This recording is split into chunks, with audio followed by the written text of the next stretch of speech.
साहेब बंदी सतनाम सतनाम सतनाम।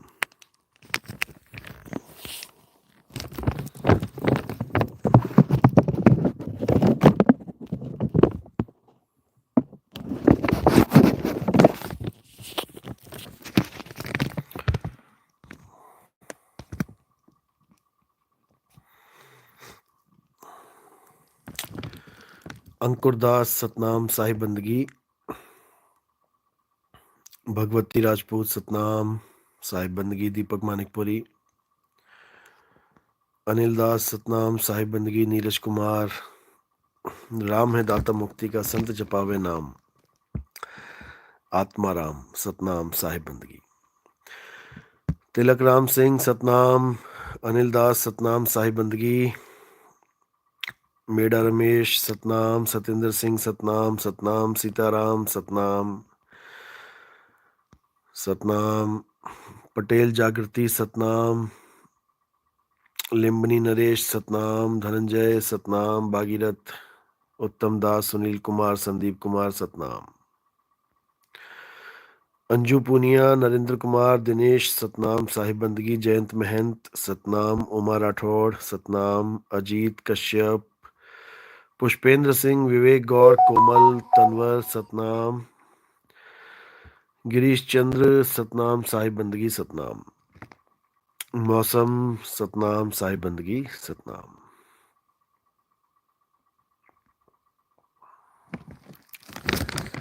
तो आज दिल्ली से ये सेशन चलेगा। 1 तारीख का प्रोग्राम बहुत बहुत बढ़िया रहा। सब भगत भाई अत्यंत खुश, अत्यंत आनंद में, और बहुत से नए जीव जुड़े। मालिक की दया हुई, कृपा हुई।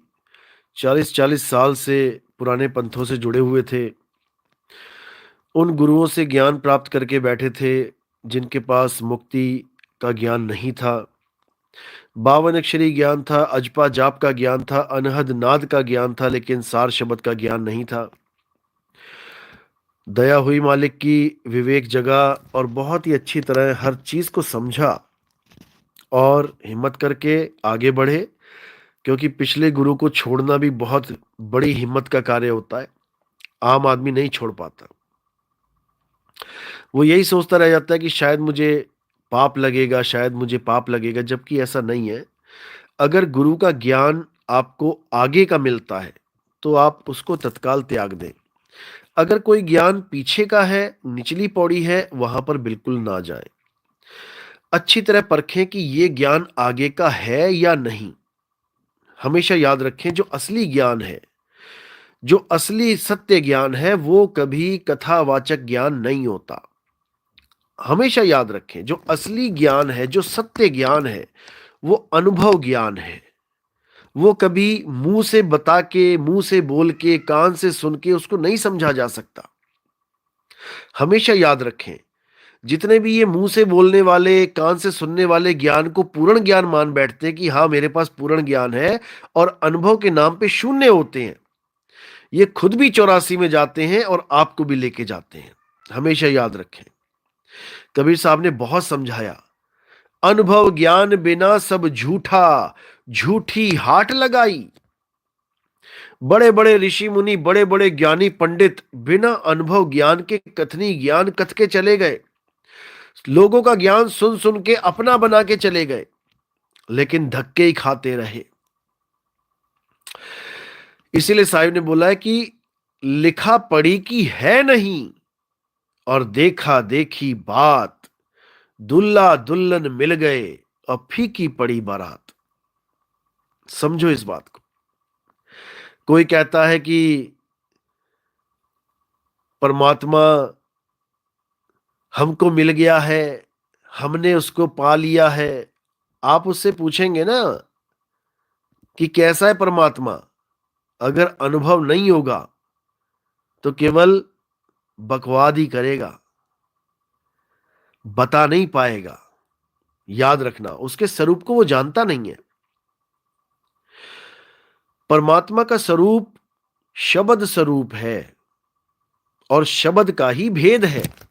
जो भेदी सतगुरु होता है वो क्या करता है, वो किसी दरवाजे का भेद नहीं बताता। अच्छी तरह समझ लो, दरवाजा तो गुप्त है, ऐसा नहीं है कि उसके बारे में लोगों को पता नहीं है। भेद दरवाजे का नहीं है, भेद शब्द का है। शब्द भेदी गुरु, द्वार भेदी गुरु नहीं। कई लोग सोचते हैं नितिन दास का जो भेद है, ज्ञान है, वो तो सारी दुनिया में उजागर हो गया है। कभी नहीं हो सकता। जो नितिन दास ज्ञान लेके बैठा है वो उजागर हो ही नहीं सकता, क्योंकि वो कथनी ज्ञान है ही नहीं जो कोई उजागर कर पाएगा उसको। इतना भी नहीं समझ पाते।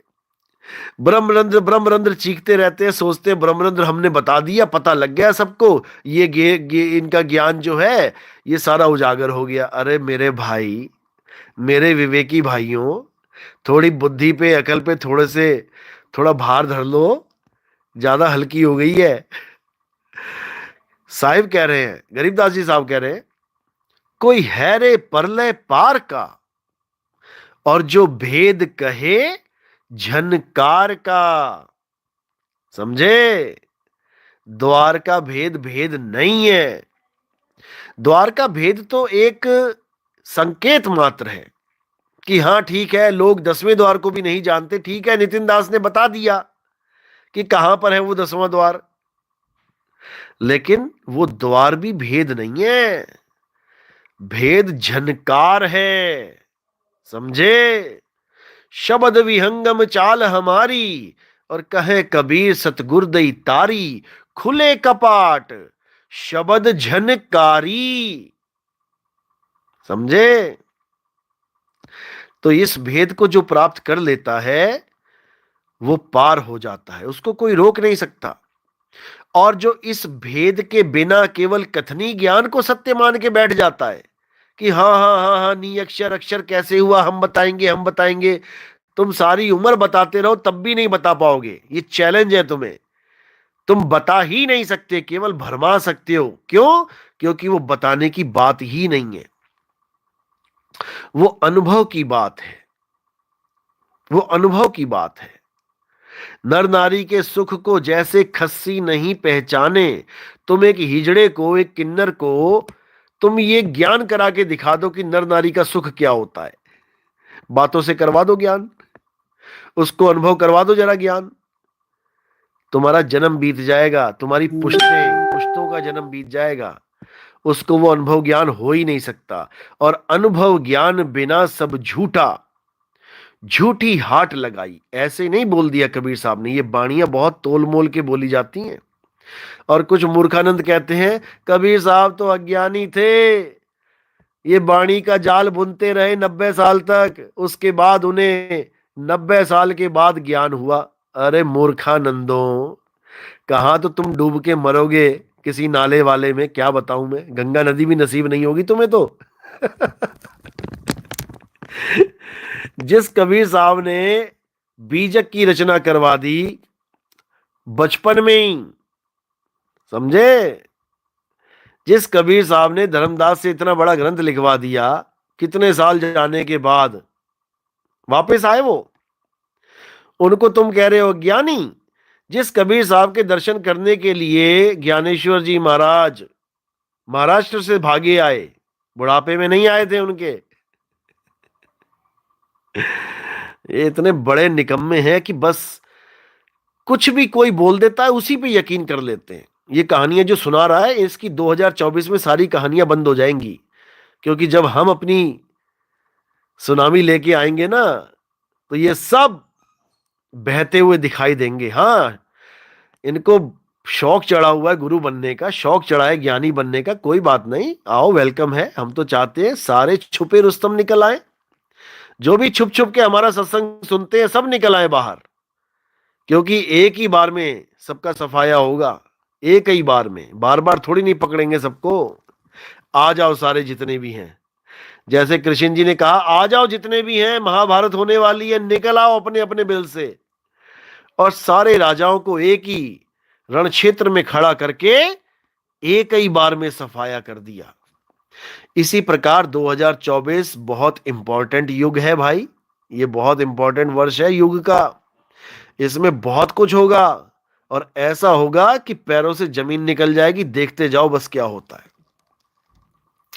इसमें पूरा सफाया कर दिया जाएगा।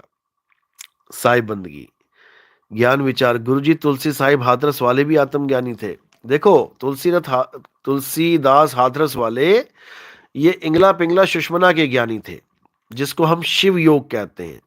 शिव योग का मतलब क्या होता है? जो इंगला पिंगला सुषमना से एंट्री करता है और ब्रह्मरंध्र में स्थित हो जाता है और अंत समय में ब्रह्मरंध्र को फोड़ के प्राणों के द्वारा ब्रह्मांड में चला जाता है, उसको शिव योगी कहते हैं। और ये तुलसी हाथरस वाले इंगला पिंगला सुषमना की ही साधना करते थे। इनकी वाणियों में बहुत सी जगह मिल जाएगा आपको।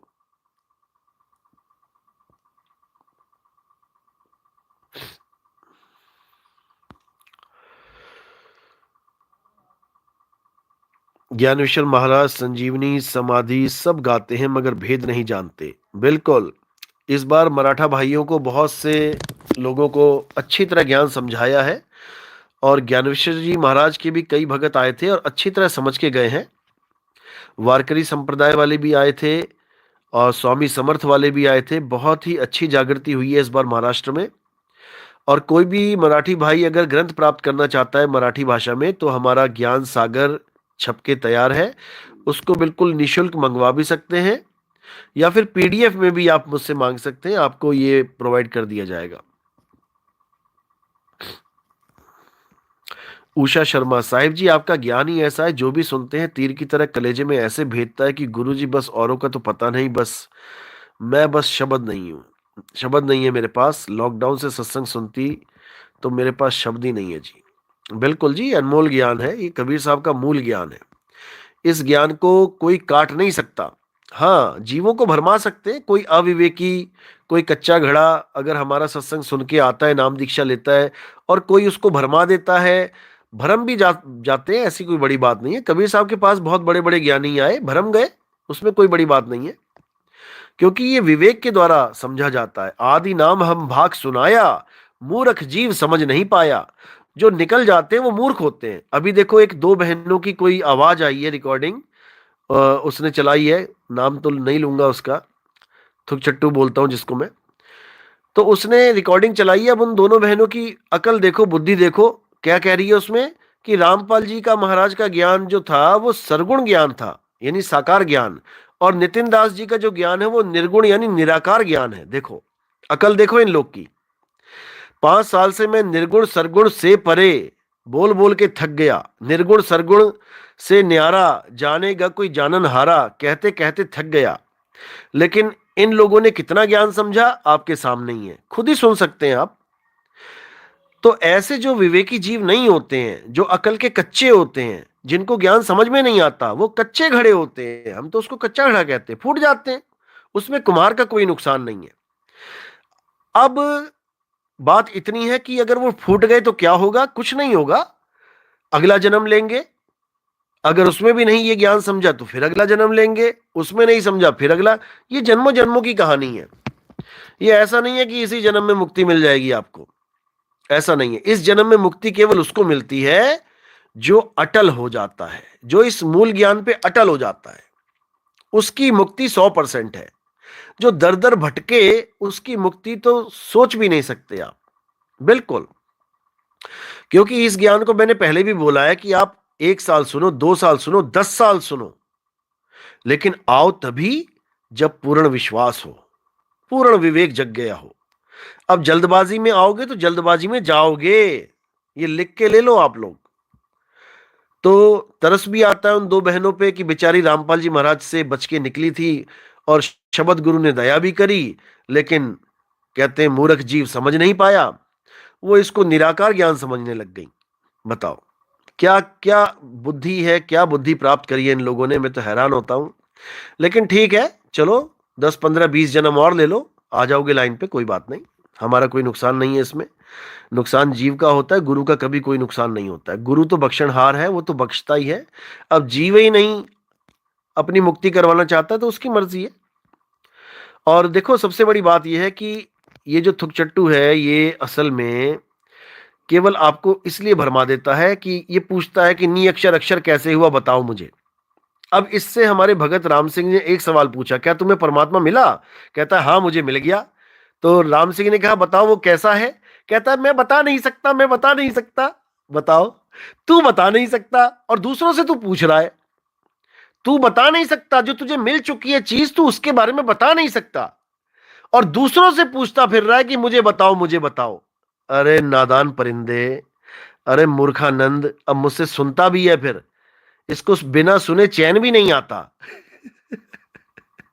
ये हाल है इसका कि जिस दिन तू बता देगा कि परमात्मा कैसा है उस दिन हमारे शिष्य भी बता देंगे नी अक्षर कैसे अक्षर हुआ क्या नहीं हुआ।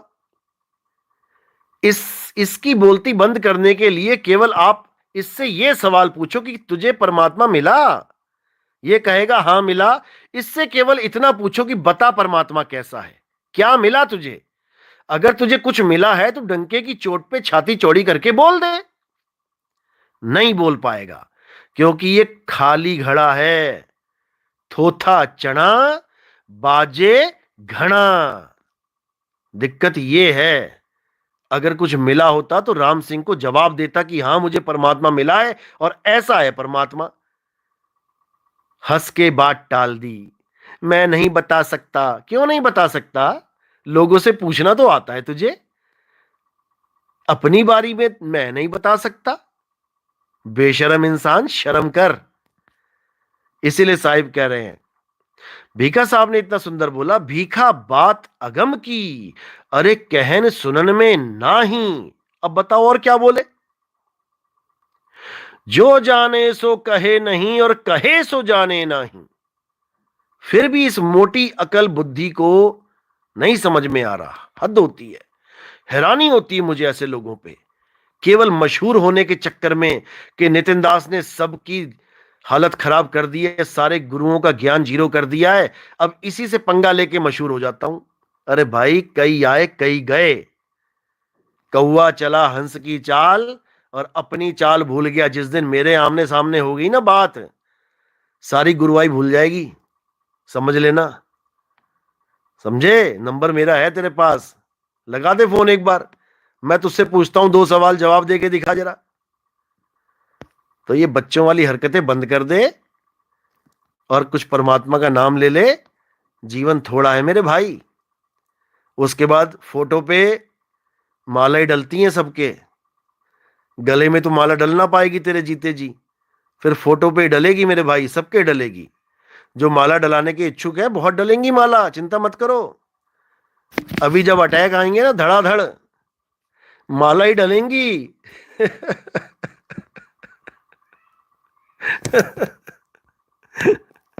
हद हो गई।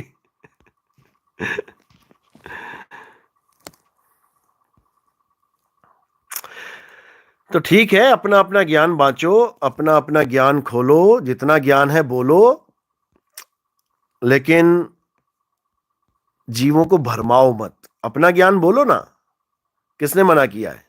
अपना ज्ञान बोलते हुए तो इनके तोते उड़ जाते हैं, क्योंकि ये बोल ही नहीं सकता। ये एक ही चीज के पीछे पड़ा है, परमात्मा ने सृष्टि बनाई है, परमात्मा ने सृष्टि बनाई है। नितिन दास कहता है परमात्मा ने सृष्टि नहीं बनाई। अरे भाई, अगर तुझे इतनी अच्छी लग रही है सृष्टि, अगर तुझे इतनी अच्छी लग रही है सृष्टि, तो फिर क्यों परेशान है? आ जाना वापिस उसमें, और जो इसको फॉलो करते हैं वो भी आ जाओ, बार बार आओ। एक बार छोड़ो, 10 लाख बार आओ। अगर इतनी अच्छी लगती है सृष्टि तो बार बार आओ, हम कौन सा मना कर रहे हैं? हद हो गई। इतनी अच्छी सृष्टि बनाई है तो भाई बार बार मां के गर्भ में आओ। हमारी तरफ से आपको बहुत बहुत शुभकामनाएं। अच्छे अच्छे गर्भों में आओ, उल्टे पैक हो के बढ़िया से बढ़िया खाना खाओ। हमारी तरफ से कोई दिक्कत नहीं है, समझे? तुम भी आओ और तुम्हारे जो 2-4 बंदे जो तुमने भटकाए हैं उनको भी लेके आओ, खूब मजे मनाओ। परमात्मा की सृष्टि है, कोई दिक्कत नहीं है। लेकिन जो हमारे साथ जुड़ जाता है वो इस सृष्टि में नहीं आएगा, ये तो गारंटी है। वो हमारे ज्ञान को समझ के सृष्टि में नहीं आएगा, और हमारे ज्ञान को समझने के लिए पार की निगाह चाहिए।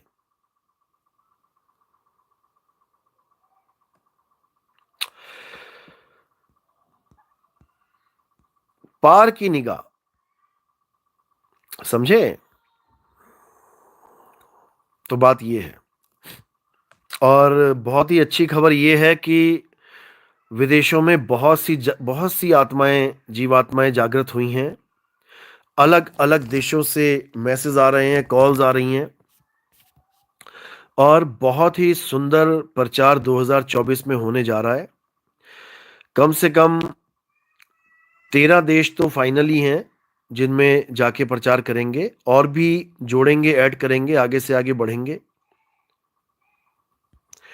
तो सबसे बड़ी बात क्या है कि मालिक की कृपा सब संतों पे पहले भी हुई है और अब भी होगी, इसमें कोई शक नहीं है।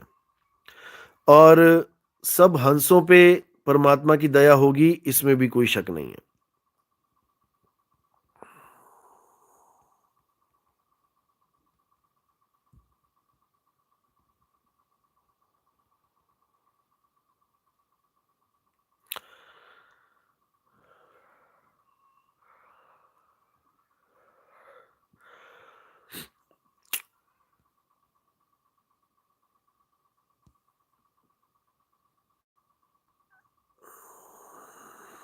उषा शर्मा, गुरुजी मैंने यूट्यूब पे सत्संग सुने। मैंने आपसे दूसरी दीक्षा ली सरायपाली में, रायगढ़ से मैं थी। बस गुरुजी अब रोना ही आता है। साहिब जी 3 साल बाद सही खरा ज्ञान पाया है। मैं अकेली इतना तड़पती थी। बिल्कुल, ये अनमोल ज्ञान है, इसमें कोई शक नहीं है। और मालिक की कृपा जिस पे होती है वही समझ पाता है। अच्छी तरह समझ लो, जिस पे मालिक की दया होती है वही इस माया के जाल को तोड़ पाता है, इसमें कोई शक नहीं है। और बात केवल नजर की है। अब तुम चांद की तरफ किसी को बोलो देखो, तो जो विवेकी होता है वो चांद की खूबसूरती देखता है, और जो निकम्मा होता है वो चांद के दाग देखता है। इसको अच्छी तरह समझ लो, सबकी निगाह एक सी नहीं होती।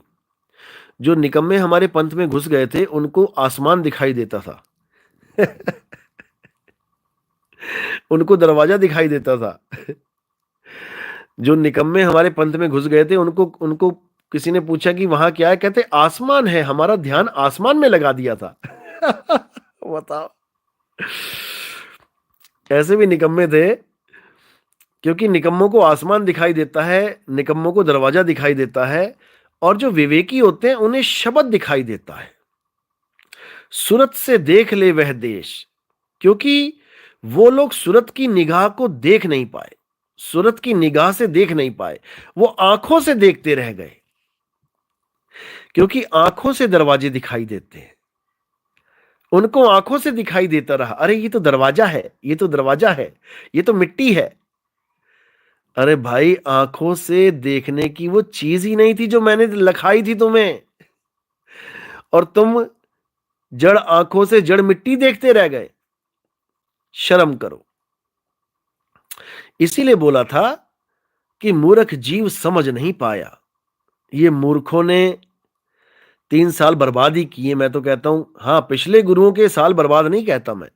पिछले गुरुओं से अगर आप हमारे पास आए तो ये अच्छी बात है, आपने वो साल बर्बाद नहीं किए, क्योंकि आपको उनकी वजह से ये ज्ञान समझ में आया।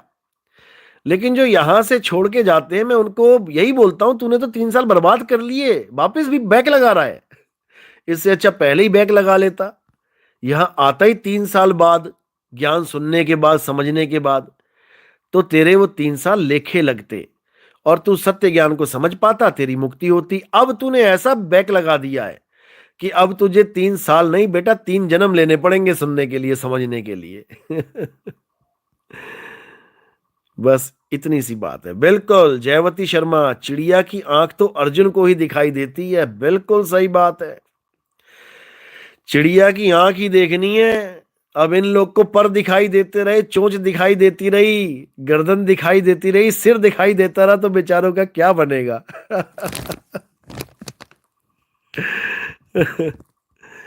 तो ठीक है, जिसकी किस्मत में जो है वही मिलता है। कोई कितना ही जोर लगा ले कि किसी को कुछ प्राप्ति हो जाए, जो किस्मत में है वही मिलता है। समझे? विवेक गौर, गुरुजी श्री कृष्ण जी जो आत्मज्ञानी थे तो उनकी मुक्ति हुई, ये आपको अगले आने वाले सत्संगों में पता लगेगा। क्योंकि अगर मैं बोलूंगा तो आपको समझ में नहीं आएगा। जब आपको मैं प्रमाण के साथ बात रखूंगा ना सामने, ग्रंथों के साथ, तब आप समझ पाएंगे कि मैं क्या कहना चाह रहा हूं। अभी नहीं बोलूंगा मैं कुछ इस पे, आप बिल्कुल चिंता ना करें, सारा ज्ञान खोला जाएगा। क्योंकि असली खेल तो 2024 से शुरू होना था। 2023 तक तो हम केवल पटरियां बिछाते रहे। ट्रेन तो 2024 में दौड़ेगी। मेरे स्टेटस देखे होंगे आपने, मैंने कई साल पहले से ये लिखना शुरू कर दिया था कि असली खेल 2024 से शुरू होगा। 2023 तक तो केवल पटरियां बिछेंगी। क्योंकि बुलेट ट्रेन दौड़ानी है तो भाई पटरियां तो बिछानी पड़ती हैं, और पटरी बिछाने में टाइम लगता है। समझे? अब जो खेल शुरू होगा 2024 में, उसमें जितने भी लोग कबीर साहब के बारे में जितनी भी अफवाहें उड़ाते हैं, उनको 90 साल से पहले ज्ञान नहीं था, वो बड़ी मुश्किल से मगहर पहुंचे, मगहर में उनकी मुक्ति हुई, ऐसा हुआ वैसा हुआ, उनकी टांगे कट गईं, घोड़े पे बैठे, घोड़ा दौड़ा दौड़ा मगहर पहुंच गया। अरे मूर्खों, है, घोड़ा मगहर पहुंच गया दौड़ा दौड़ा, और कबीर साहब की टांगे कटी हुई थी। वो उन्होंने टांगे इसलिए कटवा ली थी क्योंकि उनको किसी ने बता दिया था कि तू मगहर में जाके मरेगा। कबीर साहब डर गए कि अरे बाप रे, मेरी मगहर में मृत्यु होगी, मुझे तो नरक मिल जाएगा। इसलिए टांगे कटवा ली उन्होंने कि ना रहेंगी टांगे, मैं ना पहुंचूंगा मगहर। और एक दिन गलती से वो घोड़े पे बैठ गया और घोड़ा सीधे मगहर पहुंच गया। बताओ, तुम घोड़े पे बैठ जाओ, तुम्हें घोड़ा दौड़ा रहा है, अरे मूर्ख इंसान, तू कहीं भी छलांग मार सकता है घोड़े से, कहीं भी कूद जाते वो, कहीं रेत वेत में निकल रहा होता कूद जाते वहां, दोबारा ना बैठते घोड़े पे। निकम्मो, तुम लोग ने जो दुर्गति की है ज्ञान की, तुम लोग ने जो अफवाहें उड़ाई हैं कबीर साहब के नाम पे, तुम सबको धोया जाएगा 2024 में।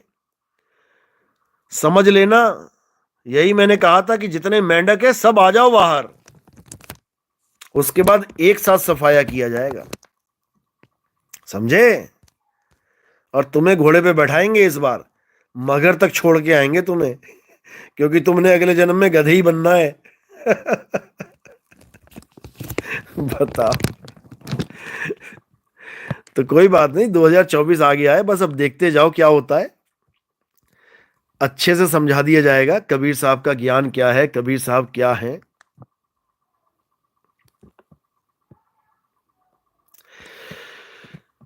गुरुजी साईं बाबा कौन थे? जयंत महंत का प्रश्न है। साईं बाबा एक संत थे, उनको भी कबीर साहब ने ही समझाया था। एक जंगल में मिले थे उनको, और उनकी एक कहानी है जहां पर उनको एक कुएं में उल्टा लटका दिया गया था। ये एक सांकेतिक ज्ञान है, किसी को उल्टा नहीं लटकाया गया था, वो एक सांकेतिक ज्ञान है, उसको भेदी गुरु ही खोलेगा। उनका चित्र भी बना हुआ है, उन्हीं की पुस्तक में, उन्हीं के ग्रंथ में आपको बताया जाएगा, पूरा समझाया जाएगा, खोल के हर चीज क्लियर की जाएगी, हर चीज समझ में आएगी। राजेश कुमार, बिल्कुल जी बिल्कुल, बिल्कुल सही बात है आपकी जो आपने लिखा है, लेकिन इसको ऐसे मत खोलो, क्योंकि मैंने बहुत ज्यादा चीजें 2023 तक खोल दी थी, इसीलिए ऐसे मेंढक निकल आए, टलटर टलटर आ रहे हैं। अगर मैं नहीं खोलता ना, ये सब वहीं बैठे हुए थे अपने अपने गुरुओं के पास, धक्के खा रहे थे। ज्ञानी बनने का शौक इसलिए चढ़ गया क्योंकि मेरा बताया ज्ञान समझ में आ गया, इसलिए ज्ञानी बने पड़े हैं सारे। 2018 से पहले बता दो, कोई यूट्यूब चैनल पे कुछ बोल रहा हो सार शब्द के बारे में, केवल 2 या 3 संत बोलते थे, उसके अलावा कोई नहीं। और वो केवल बोलते बोलते थे उनके पास भी 52 अक्षरी। रामपाल जी महाराज बोलते थे सार शब्द के बारे में, तो उनका सार शब्द क्या है? ओम सोहम सत कबीर। सत कबीर नाम दे के कहते थे सार शब्द है, गलत है। और मधु परमहंस जी रांझड़ी वाले, वो क्या बोलते थे कि 52 अक्षर से परे है, 52 अक्षर से परे है। जब लेने जाओ तो कान में श्री गुरु चरण कमले नमा, ये बोल दिया और श्वासों पे दे दिया सतगुरु सतनाम सतगुरु सतनाम। अरे 52 से परे है तो 52 में क्यों उलझा रहे हो? 52 से परे है, उसको जानो। तो बस यही दो तीन संत थे जो सार शब्द की बात करते थे, एक आधा और होगा इनको सुन सुन के बोलने लगा होगा, लेकिन बाकी जितने आज ये चंडाल चौकड़ी बैठी है, सार शब्द लिखते ही बस तुम लिख दो। वो नासिक वाला आज तक क्या मंत्र देता था? ऑनलाइन मंत्र ले लो, लक्ष्मी प्राप्ति के मंत्र ले लो, विष्णु जी के, शंकर जी के, शिव जी के मंत्र ले लो, ऑनलाइन ले लो। आज ऑनलाइन सार शब्द की मंडी लगा ली इसने।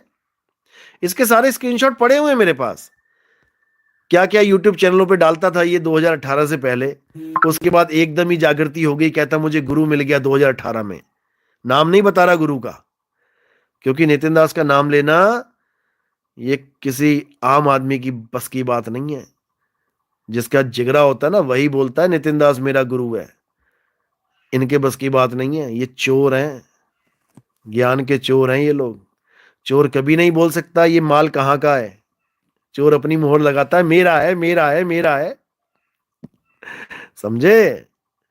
लेकिन जब धरा जाता है ना लख 84 में, तब समझ में आता है कि मेरा है कि तेरा है। तो बात ये है।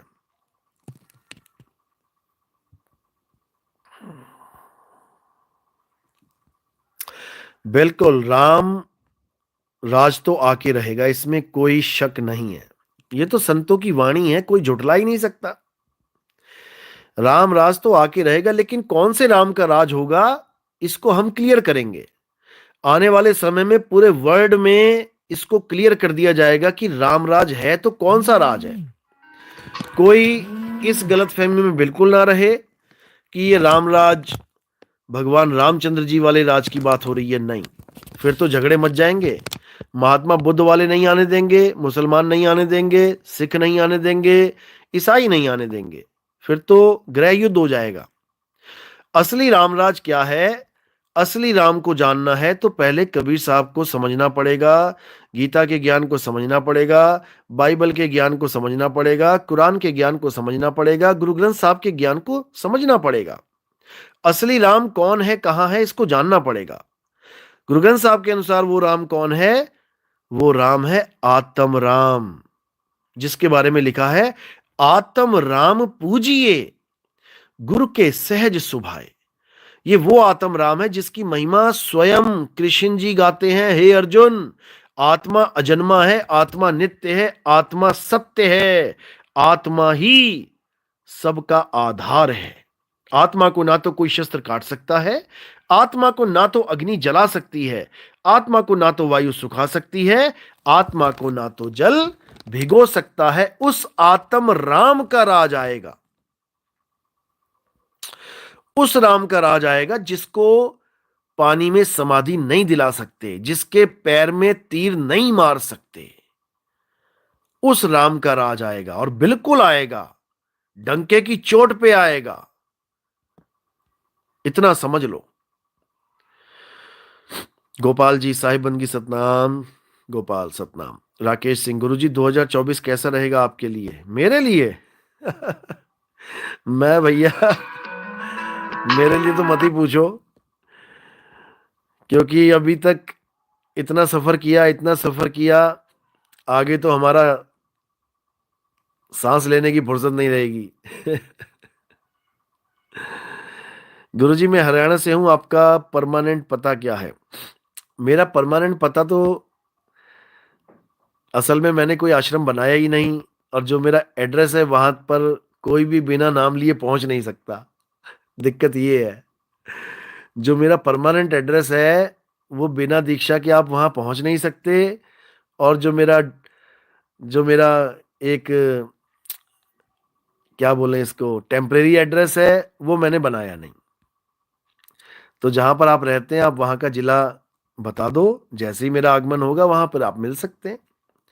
मेरा नंबर है 9256111007। 9256111007 पे आप मैसेज करके बता सकते हैं कहाँ रहते हो। जैसे ही हमारा प्रोग्राम बनेगा वहां का, आपसे जरूर मिलेंगे।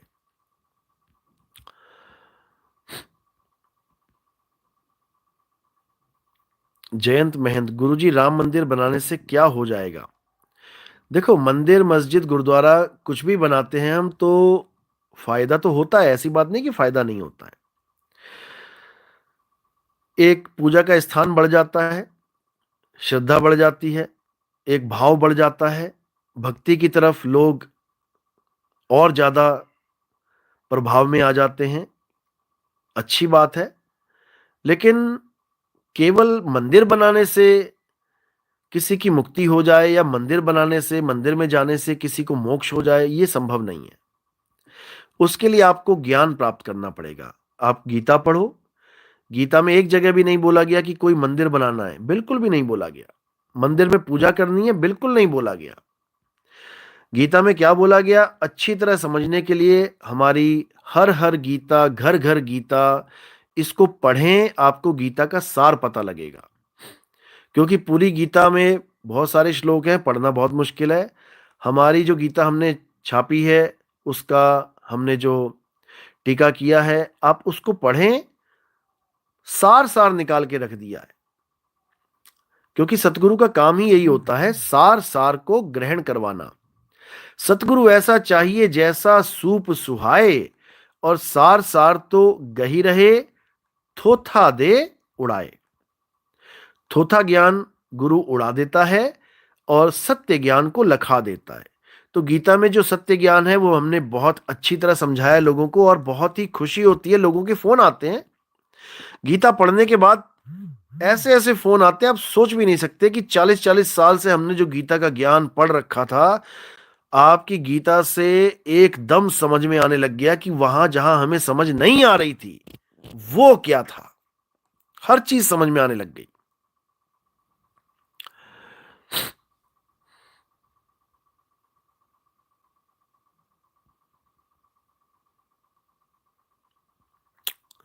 तो बहुत अच्छी बात है, मालिक की दया है।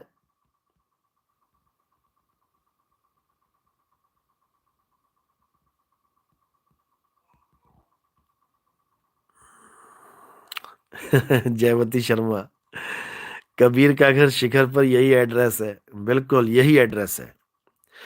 ये एड्रेस कबीर की मुंह बोली बेटी कमाली ने, सर्वानंद जो ब्राह्मण था, जो पढ़ा लिखा ब्राह्मण था, वो कलयुग वाला तो नकली है, कलयुग वाला तो अनपढ़ ब्राह्मण है सर्वानंद। वो जो कबीर साहब के टाइम में आया था तो वो भी चलो कलयुग, लेकिन उस समय जो आया था वो सर्वानंद, वो पढ़ा लिखा ब्राह्मण था। हालांकि दूसरे की लिखी बातों को ही पढ़ पढ़ के ज्ञानी बना था, अपना कुछ अनुभव नहीं था उसको। और ये नकली वाले का भी यही हाल है, दूसरों का ज्ञान सुन सुन के, दूसरों की बातें सुन सुन के, दूसरों की कही वाणियों को बना बना के, बता बता के, बस यही काम है, भरमाना। अपना कोई निज अनुभव नहीं है। तो उस सर्वानंद को भी समझाया गया था कि कबीर का घर शिखर पर, वो भी यही कह रहा था, मुझे कबीर साहब के क्या करोगे वहां जाके, हराना है उनको। अच्छा, उनको हराना चाहते हो? अरे हरा तो तब पाओगे, पहले पहुंच के तो दिखाओ। तब उसको समझाया सांकेतिक ज्ञान में, कबीर का घर शिखर पर, और जहां सिलहली गैल, पांव न टीके पिपील का, और पंडित लादे बैल। वो पंडित शब्द शास्त्रों को देखो, मैचिंग देखो, ज्ञान, मैंने कहा था ना कि मैचिंग होता है ज्ञान। सब शास्त्रों को लाद के वो पंडित बैल लेके कहां चला? कबीर साहब के पास। अब सब शास्त्रों को और सब शास्त्रों का कितना मैच है देखो। सब शास्त्रों को लाद के वो चला बैल पे, और सब शास्त्रों का सार बताने ये चला यूट्यूब पे। वो भी बिना अनुभव के और ये भी बिना अनुभव के।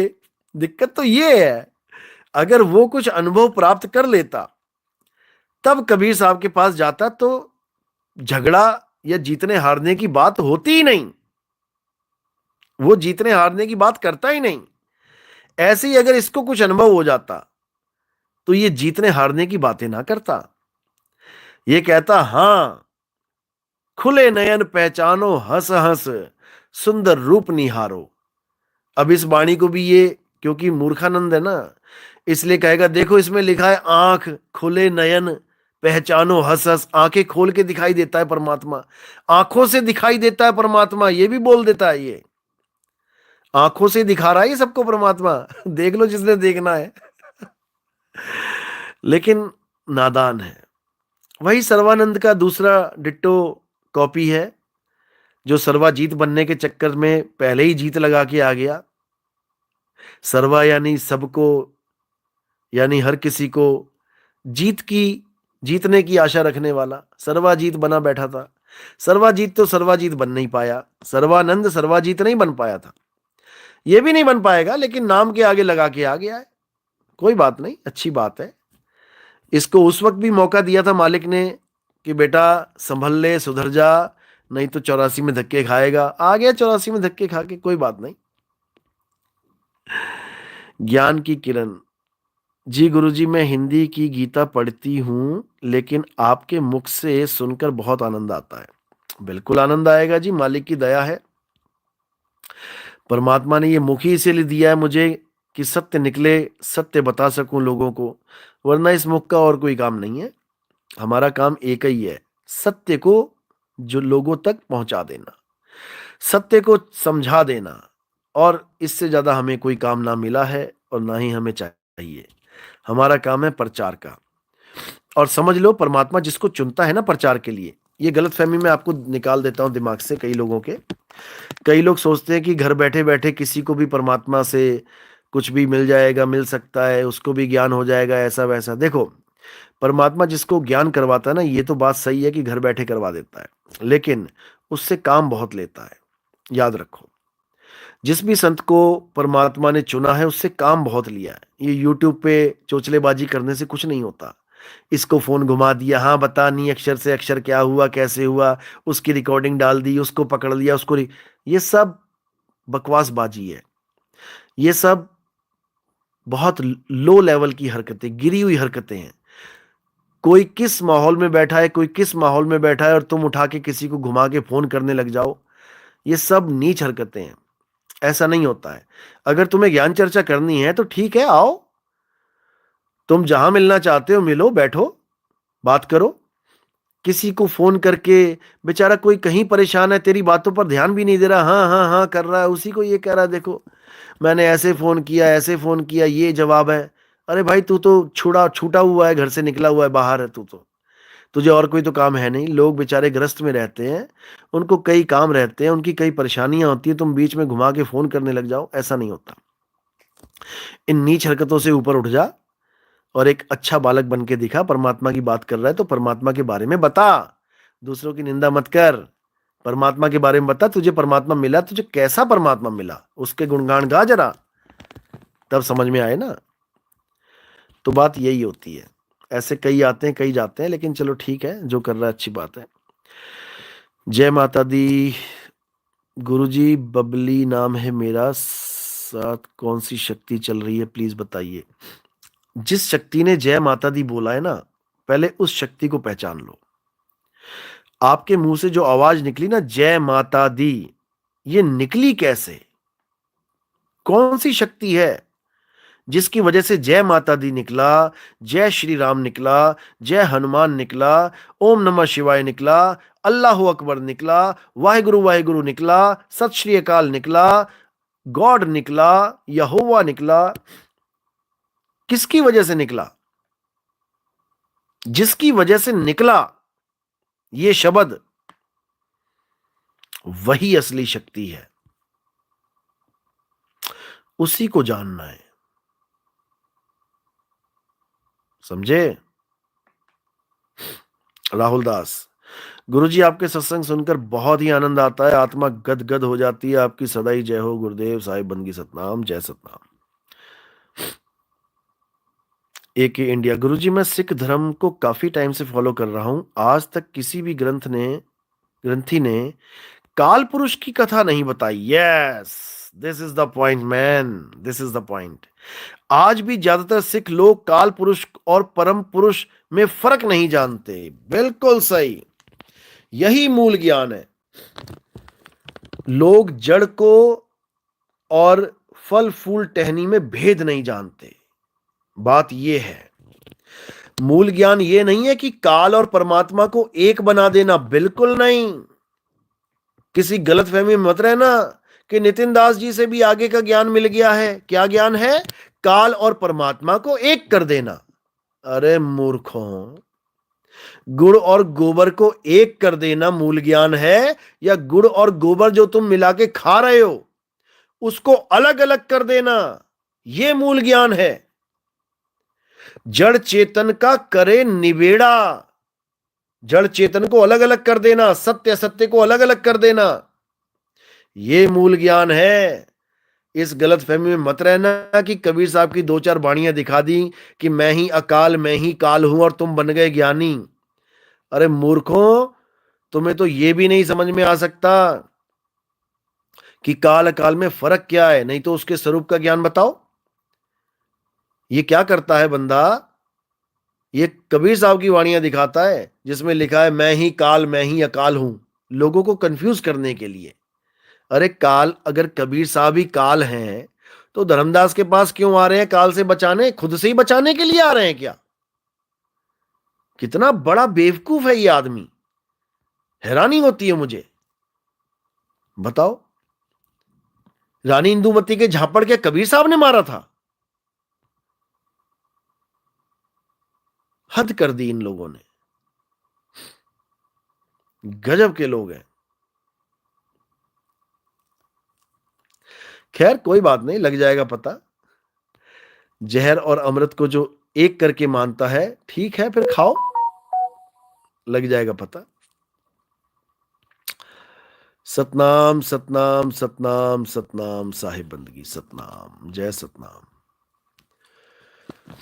और हाँ, मैं बताना चाहूंगा कि जो विदेशों में जितने भी भगत हैं वो सब मुझे कांटेक्ट करो। जितने भी लोग ज्ञान समझ रहे हैं, हर कंट्री में जो भी बैठा है, जहां भी बैठा है, आप मुझे व्हाट्सएप करें ताकि वहां पर अच्छे से प्रचार करने का पूरा प्रोग्राम बनाया जा सके। योजनाबद्ध कार्यक्रम होगा सारा, क्योंकि आने वाले समय में पूरे विश्व को एक डोर में बांधना है। उसके लिए हम सबको एक साथ हो जाना पड़ेगा। जापान में सुनामी आने वाली है, अखबारों में आ रहा था, टीवी पे आ रहा था। और जापान में बहुत से भक्तों के नंबर मिले हैं मुझे, मैंने उनसे संपर्क भी किया। और कुछ की तो ड्यूटी लगा रखी है इमिग्रेशन वालों ने, एम्बेसी वालों ने, कि आप इनसे संपर्क करें। मैंने उनसे भी संपर्क किया और उनको पूरा सांत्वना दी, पूरा ढांढस बंधाया, शुभकामनाएं दी कि आप अपने इस मिशन में सफल हो सकें। क्योंकि जापान में भूकंप आया था अभी, और काफ़ी उन्हें मदद की ज़रूरत है, और बहुत मजबूत लोग हैं, कोई दिक्कत नहीं है। तो उनके तरफ से भी अच्छे अच्छे मैसेज आए, डालूंगा मैं। और जितने भी बाकी विदेशों में हैं, कोई सऊदी अरब में बैठा है, कोई दुबई में बैठा है, कोई ओमान में है, कोई कहीं पर भी है, कनाडा में है, अमेरिका में है, जर्मनी, फ्रांस, इटली, कहीं पर भी है, मुझे संपर्क करें ताकि एक बहुत ही अच्छा शेड्यूल प्रोग्राम बनाकर देश विदेश में अच्छे से प्रचार किया जाए। और ये जितनी भी जंग हो रही हैं धर्म के नाम पे, ये सब लालच लोभ के नाम पे माया का खेल चल रहा है, इसको बंद करवा सकें। हमारा मेन लक्ष्य क्या रहेगा? अगर अच्छे से जागृति होती है तो सबसे मेन जो कारण है इस दुनिया में, जो विनाश का कारण है, उसको खत्म करना, यानी परमाणु युद्ध पे बैन लगवाना।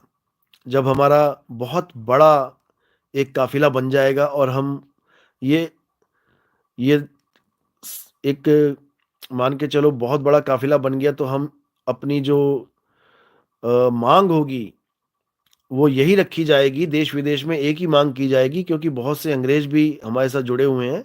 और सबसे एक ही मांग रखवाई जाएगी कि परमाणु हथियार को डिस्ट्रॉय किया जाए। सबसे ज्यादा खतरनाक यही है। तो इस मांग को भी रखा जाएगा जब ये प्रचार बहुत बहुत बहुत बढ़ जाएगा। और मालिक की दया होगी, बढ़ेगा, बिल्कुल बढ़ेगा। क्योंकि प्रेम का संदेश हर देश दे रहा है, लेकिन जितना संदेश दे रहा है उससे ज्यादा हथियार इकट्ठे करके बैठा है। ठीक है, गोली बंदूक रखो, बॉर्डर सेव करो, लेकिन परमाणु बम, इसको खत्म करना चाहिए। ये मानवता पे बहुत बड़ा अभिशाप है। आपने को पता ही है कि एक एक बम एक एक शहर को तबाह कर देता है। क्या बचेगा इस दुनिया में अगर एक ने भी ये बेवकूफ़ी कर दी? अगर एक भी देश ये बेवकूफ़ी कर गया, तो चूड़ियाँ किसी ने नहीं पहनी हैं। फिर तो बस आप ये देखोगे कि आज एक शहर गया पूरा, कल दूसरा गया, परसों आपका नंबर आ जाएगा। समझे? इसलिए पूरे विश्व में एक प्रेम का संदेश भी पहुँचाना है, वसुधैव कुटुम्बकम, यानी पूरा संसार हमारा परिवार है। हमारे परमात्मा के ही सब बच्चे हैं, चाहे कोई हिंदू धर्म में है, चाहे कोई मुसलमान, चाहे सिख, चाहे कोई ईसाई, कोई भी किसी धर्म में है, अपनी-अपनी धर्म की पूजा-पाठ करते रहो, लेकिन मूल ज्ञान को समझ लो, आत्मज्ञान को समझ लो। आत्मा किसी धर्म की गुलाम नहीं है। जब कोई भी धर्म नहीं था, तब भी आत्मा थी और आत्मा को ही सनातन कहते हैं। सनातन वो है जिसे कभी कोई खतरा होता ही नहीं है। अगर कोई ये कहता है कि सनातन धर्म को खतरा है, तो उससे बड़ा मूर्ख नहीं इस दुनिया में कोई नहीं है। क्योंकि सनातन का मतलब ही होता है जो कभी बदले ना, जो सदा एक सा रहे। अब जो सदा एक सा रहेगा उसे क्या खतरा हो सकता है? पहले तो मुझे ये ज्ञानी पंडित बता दें। जो सदा एक सा रहने वाला है उसको तुम बदल ही नहीं सकते, तो उसको मारोगे क्या? जिसको तुम थोड़ा-सा भी चेंज नहीं कर सकते उसको मारोगे क्या? इसलिए सनातन धर्म ही एक ऐसा धर्म है जिस पर कभी कोई खतरा मंडरा ही नहीं सकता। और सनातन धर्म खतरे में है, सनातन धर्म खतरे में है, सनातन धर्म खतरे में नहीं है। तुम्हारे मंदिर मस्जिद खतरे में है। तुम्हारे बनाए हुए मंदिर खतरे में है। कल को किसी ने बम से उड़ा दिया, मंदिर की एक ईंट ना बचेगी। लेकिन सारी दुनिया में बम फूट जाएं, तब भी आत्मा का बाल बांका नहीं कर सकते। समझे? ये है सनातन धर्म। और इसी धर्म का प्रचार पूरे विश्व में होगा। हिंदू, मुस्लिम, सिख, ईसाई हर धर्म में होगा, हर जगह होगा। बस देखते जाओ क्या होता है। और ये संतों का वचन है, ये पूरा होके रहेगा। विरोधी विरोध करेंगे, बहुत करेंगे, बहुत करेंगे, लेकिन आपको पता है, विरोध के बाद ही निखार आता है। असली निखार विरोध के बाद ही आता है। समझ जाओ बात को। उषा शर्मा, चींटी कहते हैं इसको। सतनाम, सतनाम, सतनाम, सतनाम, सतनाम।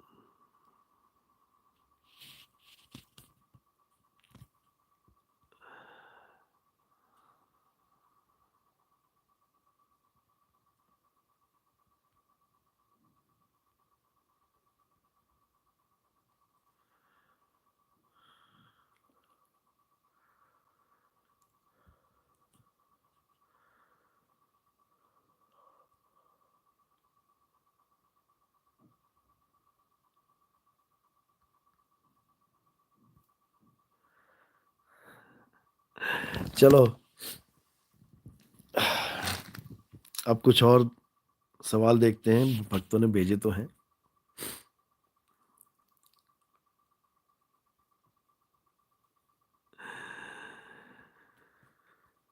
सतनाम, सतनाम, सतनाम साहिब बंदगी।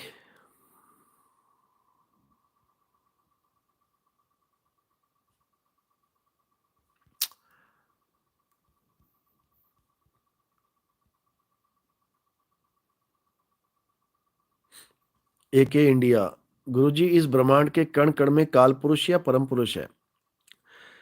देखो, मैंने सत्संग में अच्छी तरह समझा रखा है, ये जो कण कण वाला खेल है, कण कण में है भगवान, ये घोर है अज्ञान। कण कण में परमात्मा नहीं है, क्योंकि कणों से ही मूर्ति बनी है। कण कण में परमात्मा होता तो मूर्ति भी चलती, मूर्ति भी खाती, मूर्ति भी बोलती, लेकिन नहीं बोल रही है।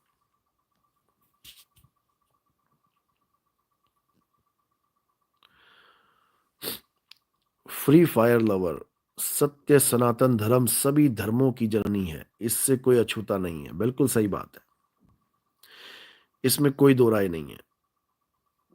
रमन, क्या आप रामपाल के साथी हो? नहीं भैया, हमारा उनसे कोई संपर्क नहीं है। हम कबीरपंथी हैं। हम सनातन धर्म को, सत्य सनातन धर्म को मानने वाले हैं, जानने वाले हैं। अनमोल पवार, मैं अनमोल हूं नासिक से। और अनमोल, कैसे हो? टेक्निकल फर्नीचर, जय श्री राम, जय श्री राम। गुरुजी, 9 प्रकार की भक्ति क्या है? ये सब सत्संग में बताया जाएगा, अब यहाँ थोड़ी नहीं समझाएंगे। सतनाम सतनाम। कबीर एजुकेशन। गुरुजी विदेश कब जाओगे? नेपाल तो मेरा प्रोग्राम फिक्स हो गया है। 21, 22, 23, 24 को मैं नेपाल में हूँगा। उसके बाद 26 तारीख को एंटी करप्शन का जो प्रोग्राम है दिल्ली में, जिसमें बड़े बड़े अधिकारी आते हैं, एंटी करप्शन से जुड़े हुए पुलिसकर्मी और भी कई वकील, जज, बहुत से लोग आते हैं। तो वहाँ पर हमारा सत्संग फिक्स हुआ है। सत्संग भी करेंगे और एंटी करप्शन में योगदान भी करेंगे। भारत को करप्शन मुक्त बनाना है, उसके लिए भी पूरा जागृति होगी। जो भी जो भी एंटी करप्शन से जुड़ना चाहता है वो संपर्क कर सकता है। उसका फायदा, सबसे बड़ा फायदा क्या है कि जब लोगों को पता लगता है कि आप एंटी करप्शन से जुड़े हुए हैं, तो आपके साथ कोई, पहली बात तो, गलत व्यवहार नहीं करता, क्योंकि आप जिम्मेदार नागरिक बन चुके हैं। जिम्मेदार नागरिक बनना और एक आम नागरिक में बहुत फर्क होता है। कोई आपसे गलत पंगे नहीं लेगा, कोई फालतू के आपके ऊपर कोई केस नहीं लगाएगा, क्योंकि झूठे केसों का बहुत चक्कर है इस भारत देश में। झूठे केस बनाना बहुत आसान हो जाता है, लेकिन जब उनको पता लगता है कि एंटी करप्शन में है तो इसका मतलब बाल की खाल निकलेगी फिर, तो वहां पर वो ढीले पड़ते हैं। झूठा केस आपके खिलाफ नहीं लगता। और भी बहुत से बातें हैं। कोई आपका मित्र है, दोस्त है, कोई परेशान है, कोई केस में सुनवाई नहीं हो रही है, तो वहां पर भी पूरी टीम आपकी मदद करती है। अलग अलग जिलों के प्रेसिडेंट हैं, आपको संपर्क में रखा जाएगा उनसे। हमारा एक बिहार में शिष्य है, उसके पिताजी का कत्ल कर दिया गया थोड़ी सी जमीन के चक्कर में। उसको भी मारने के चक्कर में लोग घूम रहे हैं। उसको भी एंटी करप्शन से अभी जोड़ा है मैंने। अभी नंबर में हम देंगे उसको, बिहार का, सहरसा का। और उसको वकील की भी हेल्प मिली है। हमारे साथ वकील भी जुड़े हुए हैं। अगर किसी को बिल्कुल फ्री में अगर वकील करना है तो संपर्क कर सकते हैं, बिल्कुल फ्री। ये स्पेशली गरीबों के लिए है। अब ये नहीं कि आप अच्छे खासे पैसे कमाते हैं और कहो जी मुझे फ्री वकील चाहिए। ये गरीबों के लिए सेवा है। अगर कोई भी दिक्कत है, कहीं पर भी कोई केस ऐसा उलझा पड़ा है, तो आप बिना पैसे खर्च करे आप वकील से सेवा ले सकते हैं। पूरा आपका केस लड़ा जाएगा बिना एक भी पैसा लिए। तो ऐसे भी हमारे साथ लोग जुड़े हुए हैं, क्योंकि हमारा मकसद है हर जीव की भलाई। बस आप गुनहगार नहीं होने चाहिए, बाकी सब मालिक करेगा। आप बिल्कुल चिंता ना करें।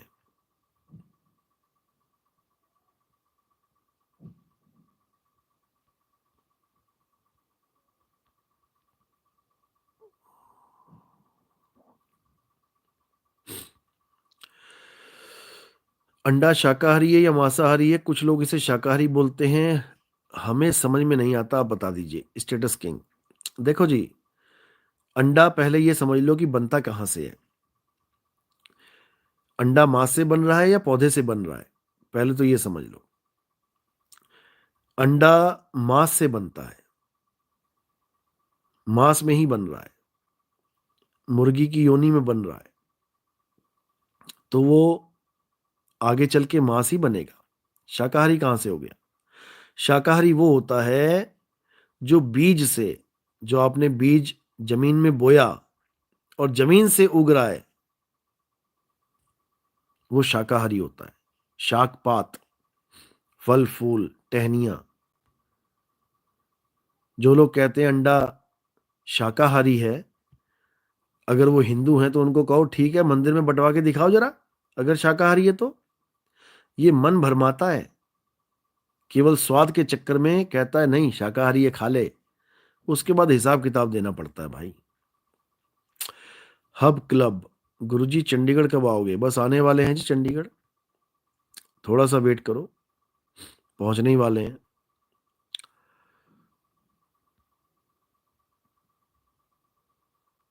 जब मैं नेपाल से आऊंगा तो चंडीगढ़, अंबाला, पानीपत और बागपत, ये पूरी बेल्ट करेंगे। ये 2-3 दिन में इसको निपटा देंगे और उसके बाद आगे निकलेंगे।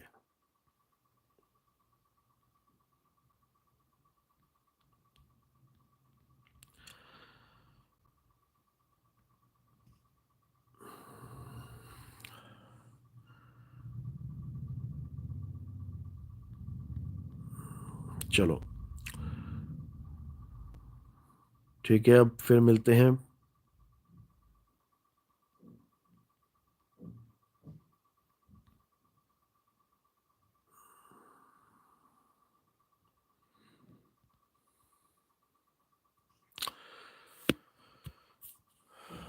ठीक है जी, सतनाम, साहिब बंदगी, जय गुरु बंदी छोड़, जय सतनाम, जय सतनाम। परमपिता परमात्मा की सदा ही जय हो, मालिक की सदा ही जय हो। साहिब बंदगी, सतनाम।